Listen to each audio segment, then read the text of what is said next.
샬롬. 오늘 우리가 함께 성경 일독 나갈 본문의 말씀은 창세기 20장 말씀이 되겠습니다. 우리 창세기 19장에서는 아브라함의 조카 롯이 살던 소돔성이 그 죄악성을 우리가 봤고요. 그로 말미암아 하나님께서 불과 유황불로 소돔성을 멸망하기 직전에 롯의 가족들을 이끌어내는 것을 볼 수가 있습니다. 그 과정에서 롯의 아내는 뒤를 돌아보면서 이제 소금 기둥이 되었고, 이제 그 조카 롯과 두 딸들이 이제 산의 동굴에 가서 이제 살게 되는데, 이 두 딸들이 자기 가게의 그 후손들이 끊어질 것을 염려해서 조카 롯에게 술을 먹이고 동침하여서 모압과 암몬의 조상들을 낳는 것을 볼 수 있습니다. 이제 창세기 20장 우리가 이 중점적으로 봐야 될 내용은 이제 아브라함과 사라를 통해서 하나님이 약속하신 그 언약의 자녀를 낳게 하는 과정에서 어떠한 일들이 있었는지, 또 사단은 어떻게 해서 하나님의 뜻을 그것을 이루지 못하게 방해하는지, 이런 과정과 어떠한 상황일지라도 하나님은 그 하신 말씀을 이루어간다는 사실, 이런 것을 중점적으로 우리가 보면서 말씀을 읽으면 많은 도움이 되겠습니다. 20장 1절, 아브라함이 거기서 네게브 땅으로 옮겨가. 아브라함이 목축을 하기 때문에 아마 여기저기 옮겨다닌 것 같습니다. 물론 또 자신의 땅이 정착할 땅도 없었고요. 네게브 땅은 여기서 함이 후예들이 사는 블레셋 땅을 얘기하고 있습니다. 나중에는 유대 땅으로 이게 이제 들어오게 됩니다. 2절, 그의 아내 사라를 자기 누이라 하였으므로 이 그랄 땅에 가서 아브라함은 이 사라를 여동생이라고 소개를 한 것 같습니다. 그랄 아비멜렉이 사라를 보내어 사라를 데려갔더니, 사라 나이가 이제 90이 다 가까워 되는데도 굉장히 아름다웠던 것 같아요. 그때 당시에 90살은 지금의 한 40대 초반으로 보고 있습니다. 이 아비멜렉은 블레셋 왕이 그 칭호입니다. 애굽 왕의 칭호는 뭐죠? 바로입니다. 그렇게 했는데 이제 하나님은 어떻게 일하시는지 보겠습니다. 3절, 그 밤에 하나님이 아비멜렉에게 현몽하시고 그에게 이르시되, 내가 데려간 이 여인으로 말미암아 내가 죽으리니 그는 남편이 있는 여자임이라. 얼마나 아비멜렉이 놀랐을까요? 이게 초년 줄 알고 데려왔는데 아니 남편이 있는 여인이라는 거예요. 그래서 너 그러면 죽게 된다는 거 얘기를 합니다. 그러니까 4절, 아비멜렉이 그 여인을 가까이 하지 아니하였으므로 그가 대답하되, 주여 주께서 의로운 백성도 멸하시나이까. 아니 나는 의로운데 내가 왜 멸망을 당해야 되냐는 거예요. 그러니까 그렇게 의로운 자 멸망하시지 않는 분 아니냐고 되묻습니다. 5절, 그가 나에게 이는 내 누이라고 하지 아니하였나이까. 아니 아브라함이 이 여인 사라는 여동생이라고 얘기했다는 거예요. 또 그 여인 사라도 그는 내 오랍이라, 아브라함은 내 오바라고 얘기를 했다는 것을 말씀하고 있습니다.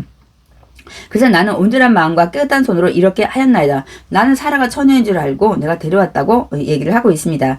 그러니까 6절에 하나님이 또 말씀하십니다. 꿈에 또 그에게 이르시되, 내가 온전한 마음으로 이렇게 한 줄을 나도 알았으므로, 내가 남편 있는 여인인 것을 모르고 데려왔다는 것을 나도 알고 있기 때문에 너를 막아 내게 범죄하지 아니하게 하였나니, 너가 남편 있는 여인을 범하지 않게 해서 죄를 짓지 않게 하기 위해서 내가 여인에게 가까이 하지 못하게 이렇게 죄를 짓지 못하도록 했다는 것을 말씀하고 있습니다.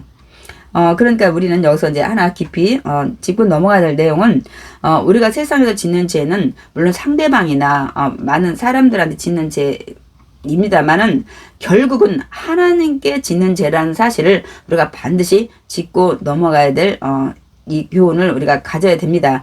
오늘 왜냐면 이 아비멜렉이 사라를 이제 동침했다면 사라나 아브라함에게 죄를 짓게 되는 거지만, 하나님은 오늘 뭐라고 말씀하고 있습니까?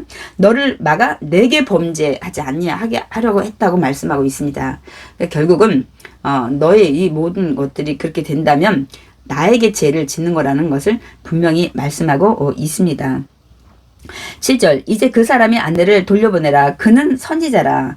선지자 뭔가요? 우리가 예언자라고도 말씀을 하는데, 이 선지자는 하나님의 뜻을 어떻게 이뤄가는지, 역사할 건지 미리 앞날을 내다보고 얘기하는 사람입니다.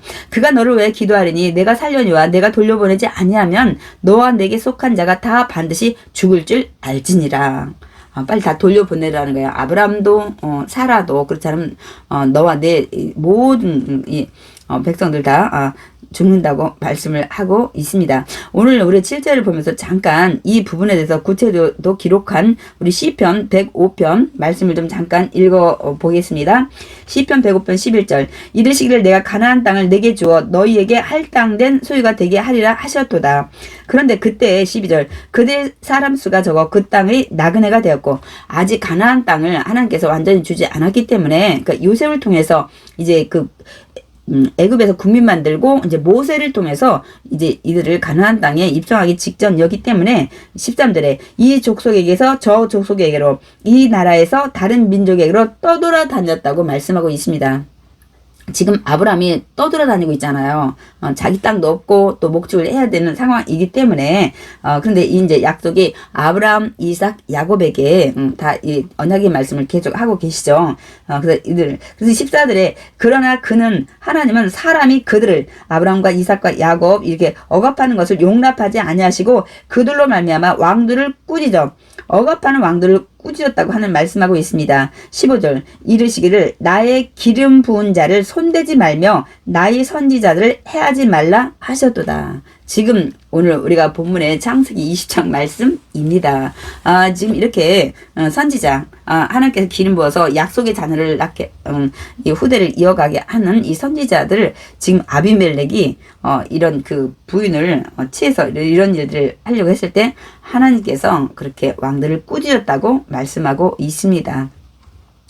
8절 아비멜렉이 그래서 이제 어떻게 그날 아침에 일찍 일어나 모든 종들을 불러 그 모든 일을 말하여 들려주니 그들이 심히 두려워하였더라. 그래서 이제 어떻게 하냐면 이제 9절부터 보겠습니다. 아비멜렉이 아브라함을 불러서 그에게 이르되 내가 어찌하여 우리에게 이렇게 하느냐 내가 무슨 죄를 내게 범하였기에 내가 나와 내 나라가 큰 죄에 빠질 뻔하게 하였느냐 내가 합당하지 아니한 일을 내게 행하였도다 하고 아비멜렉이 또 아브라함에게 이르되 내가 무슨 뜻으로 이렇게 하였느냐 아니 내가 너한테 어떤 잘못하지 않았는데 너는 어떤 의도를 가지고 내 나라 내 민족을 다 망하게 하려고 이렇게 했냐고 묻습니다. 그러자 이제 아브라함이 어떻게 대답을 하는지 살펴보겠습니다. 11절 아브라함이 이르되 이곳에서는 이 블레셋 땅에서는 이제 사실 이 다곤 신전이 있고 그런 신을 섬기는 나라이죠. 이곳에서는 하나님을 두려움이 없으니 내 아내로 말미암아 사람들이 나를 죽일까 생각하였으며 아브라함은 애굽에 내려가서 같은 얘기를 했었습니다. 그러니까 아브라함은 두려운 거예요. 그 당시에는 아내가 예쁠 때 남편을 죽여버리고 아내를 취하는 그런 일들이 많이 있었습니다. 그리고 또한 이제 12절에 그는 사라는 정말로 나의 이복 누이로서 내 아내가 되었습니다. 내 아내가 되기 이전에 사실 내 이복의 여동생이었다는 거예요. 아버지는 같지만 배가 다른 엄마에게서 그 여동생이었다고 말씀을 하고 있습니다. 이 부분에 대해서 이제 많은 견해들이 있습니다. 어떤 목사님은 이것도 아브라함이 거짓말이라고 얘기를 하고 있습니다. 여기까지 아직도 아브라함은 거짓말을 시키고 있다고 이렇게 말씀하시는 견해가 있고요. 또 한 주장은 정말 이복 누이였다고 이렇게 보는 것입니다. 왜냐하면 뒷부분에도 이 얘기를 듣고 아비멜렉이 네 오랍이라고 다시 얘기를 하고 있습니다. 또한 이 아브라함이 이제는 하나님 나타난 것을 알고 있기 때문에 여기까지 이 부분에서 또 거짓말을 시키는 거는 좀 아브라함이 이렇게 두려워서 거짓말하지 못했을 거라는 것을 얘기하고 있습니다. 13절 하나님이 나를 내 아버지 집을 떠나 두루 다니게 하실 때 아까 우리 시편 105편 읽었죠. 내가 아내에게 말하기를 이후로 우리 가는 곳마다 그대는 나를 그대의 오랍이라 하라. 이것이 그대가 내게 베풀 은혜라 하였었노라. 사라에게 이게 이제 여기저기 떠돌아갈 때 분명 나를 죽이고 너를 빼앗으려고 할지 모른다. 그러니까 가는 곳마다 그냥 오빠라고 하고 너는 여동생으로 하자고 얘기를 했다는 얘기를 하고 있습니다. 그러면서 아비멜렉에게 우리는 이렇게 떠돌아다니기 때문에 미리 사라에게 이런 위험이 있을까봐 이렇게 약속을 하고 이런 일을 행했다고 얘기를 합니다. 그러니까 이제 14절 아비멜렉이 이 아브라함이 고의로 이 아비멜렉을 멸망시키려고 하지 않았다는 것을 알았기 때문에 양과 소와 종들을 이끌어 아브라함에게 주고 그의 아내 사라도 그에게 돌려보내고 아브라함에게 이르되 내 땅이 내 앞에 있으니 내가 보기에 좋은 대로 거주하라 하고 하나님께서는 이 아브라함과 사라를 통해서 약속의 자녀를 이제 하나님께서 있게 하신다고 말씀하셨는데 아비멜렉이 사이에 끼어들어서 큰일 날 뻔한 거예요. 그런데 이런 것들을 통해서 하나님 역사를 하시고 이제는 아비멜렉이 이제 아브라함을 두려워하게 해서 절대로 해코지하지 못하도록 하는 것을 볼 수가 있습니다. 16절 사라에게도 이렇게 얘기를 합니다. 내가 은천계를 내 오라비, 그러니까 아브라함, 이제 오라비가 아니죠. 사실 이제 남편이 된 거죠.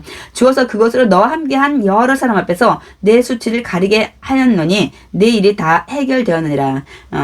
사라 네가 이제 깨끗하다는 증거, 많은 사람한테 이제 이렇게 모든 것을 이제 잘못이 없다는 것을 내가 다 증명을 했다고 말씀하고 있습니다. 17절 아브라함이 하나님께 기도하며 하나님이 아비멜렉과 그의 아내와 여종을 치료하사 출산하게 하셨으니 태문을 다 닫으신 것을 이제 우리 18절에 말씀하고 있습니다. 그래서 아브라함이 이제 하나님께 기도하니까 그 아비멜렉의 모든 그 이제 아내뿐만 아니라 모든 국민들이 이제는 이 출산하는 것을 하게 허락한 것을 알 수가 있습니다. 18절 야훼께서 이왕에 그 전에 하나님께서 이렇게 하신 것은 아브라함의 아내 사라의 일로 그렇죠. 여러분 그 아브라함과 사라를 통해서 이제 약속의 자녀 이삭을 출생해야 되는데 갑자기 이 사이에 이 아비멜렉이 끼어들게 된 겁니다. 이것도 이제 사탄의 역사를 우리가 이제 영적으로는 봐야 됩니다. 하나님은 아브라함과 사라를 통해서 이 약속한 이 자녀를 이제 출산을 해야 되는데 이런 일들이 이제 중간에 이제 생기게 된 것이죠. 그러면 하나님의 뜻이 이제 어긋나서 이루어지지 않게 되잖아요. 근데 우리가 믿는 하나님은 어떤 하나님이십니까? 오늘 뭐라고 말씀하고 있습니까? 18절에 야훼께서 전에 이렇게 그 사라의 아브라함의 아내 사라의 그러니까 아비멜렉이 사라를 왕궁 데려간 일로 말미암아 아비멜렉의 집의 모든 태를 닫으셨음이더라. 사라가 잉태하면 안 됩니다. 반드시 아브라함을 통해서 잉태를 해야 됩니다. 그래서 태문을 다 닫으셨다는 것을 말씀하고 있습니다. 여러분 우리 18절 통해서 우리가 많은 교훈을 또 얻게 되죠. 우리 그 생명의 주관자는 누구십니까? 하나님이십니다.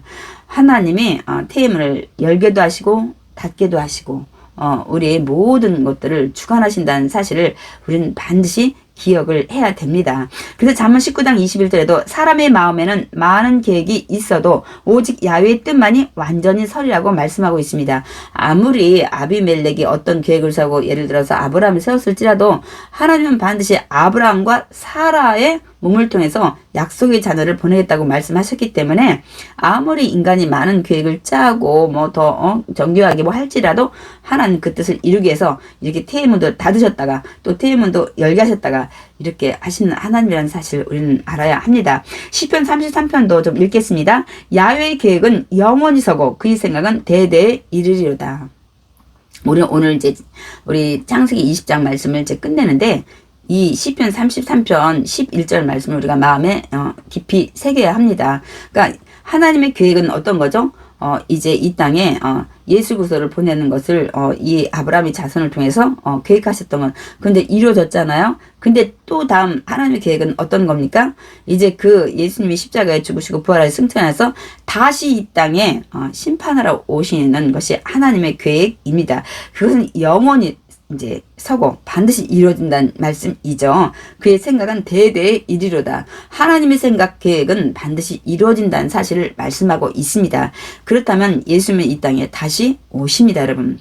그래서 오늘 우리는 창세기 20장 짧은 내용이지만 여기서 우리가 마음에 깊이 새겨야 될 교훈들이 많이 있습니다. 그래서 우리는 정말 어떤 상황에서도 하나님의 약속을 믿고 오늘 그 아브라함은 비록 결혼 전에 사라가 여동생이 있었을지라도 하나님이 네 몸에 통해서 자손을 준다고 했으면 두려워하지 말고 당당히 사라를 아내라고 얘기를 했었어야 합니다. 이 거짓말하고 두려워하는 가운데 정말 너무 복잡한 일들이 생긴 거예요. 하나님이 얼른 개입을 하셨죠. 아비멜렉 꿈에 나타나서 그 여인 만지지 마 하신 것입니다. 왜냐하면 이렇게 되면 하나님 계획이 어긋나게 되니까 하나님은 이렇게까지 해서 사람의 생각을 바꾸시고 환경을 바꾸시고 태문을 닫으시고 이렇게 해서라도 하나님의 뜻을 천지가 없어질지라도 말씀하신 1.1에게도 다 이루신다는 사실을 우리는 마음속 깊이 새기고